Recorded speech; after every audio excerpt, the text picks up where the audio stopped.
I'd like to initially apologize for the lateness of this upload. I've been trying to get this done, but struggling mentally with a lot of things due to quarantine, and so um, that shouldn't be an excuse.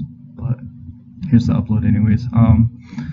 I had the topic of Ego-Syntonic and Ego-Dystonic personality disorder. When I was initially doing my research, I couldn't find anything about it being a specific personality disorder. So the information I have is how symptoms of some personality disorders can be ego-syntonic or ego-dystonic in their sense of how they're related to that specific disorder.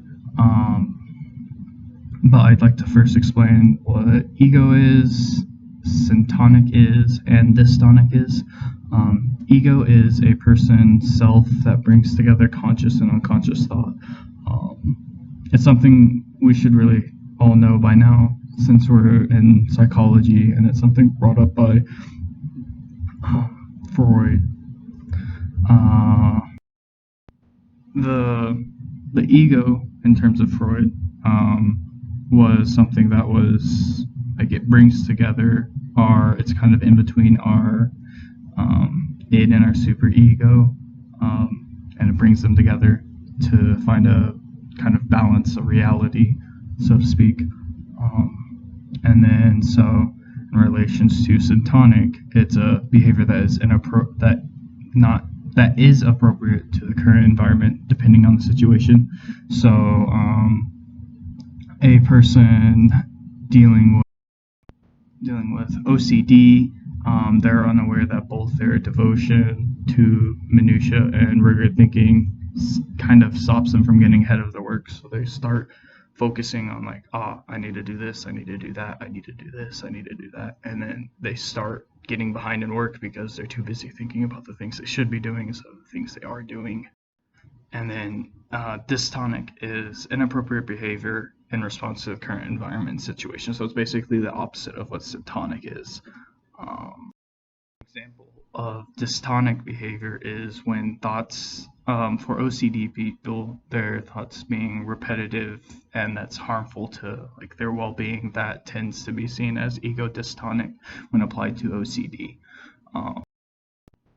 Now I'd like to talk about one of the articles I read. It dealt with antidepressant therapy and whether, depending on the ego-syntonic or ego-dystonic suicidal ideation and how that affects the therapy. It was founded that they discovered that ego-dystonic suicidal ideation tend to be more reported in those when they were getting adequate treatment compared to syntonic ideation. They also found that those who did commit suicide, because during the study they looked at 100 people who committed suicide, and then also those who were admitted to this psychiatric facility in Sweden. But those who did commit suicide, they tend to report more dystonic ideation earlier in their lives than those who did not.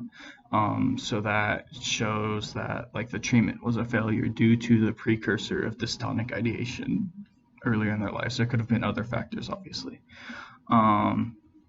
Those who showed dystonic symptoms, or dystonic ideation, tend to be less responsive to therapy, and it was harder for them to get through it than those with syntonic ideation.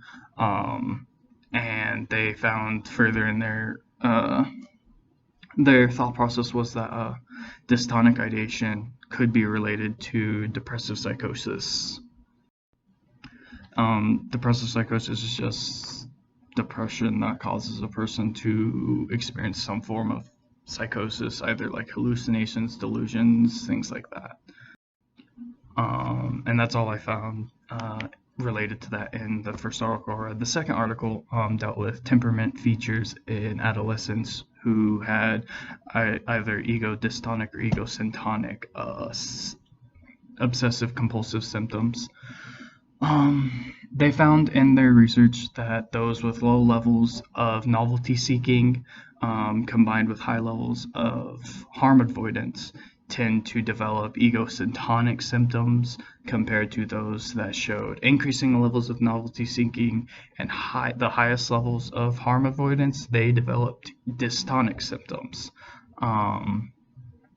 They from their research, they thought that a way to limit the development of obsessive compulsive symptoms is to have low levels of novelty seeking and high levels of harm avoidance along with persistence, because it was shown that those who were more persistent tend to develop less of the symptoms.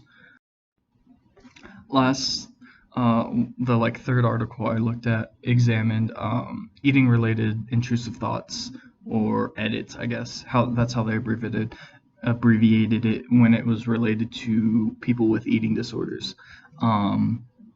So in this article, they had them complete an array of tests, right? Like all of them covering, there were multiple covering eating disorders, and then one on ego-syntonicity, a questionnaire on that, and then ego-dystonicity questionnaire. They then, after that, they found from their research that the patient's intrusive thoughts weren't fully ego-syntonic or ego-dystonic, because they thought their thoughts were sort of rational and also undesirable and immoral at the same time. So there was a conflict in the thoughts, and so it was kind of a little bit of both when it came to these thoughts.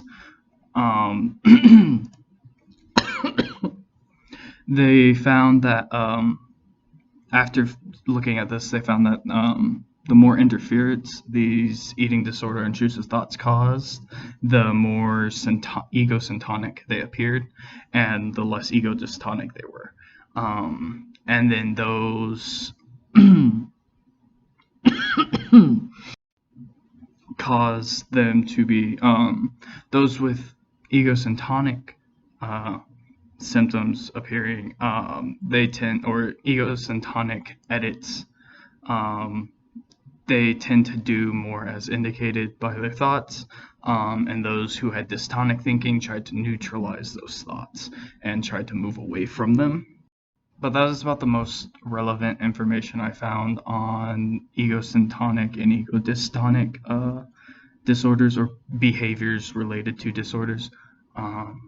If it's actually a personality disorder, I even tried looking up like DSM-5 information and didn't find it. So I think it's just like how they're related to personality disorders. If I'm wrong, please obviously correct me and whatnot.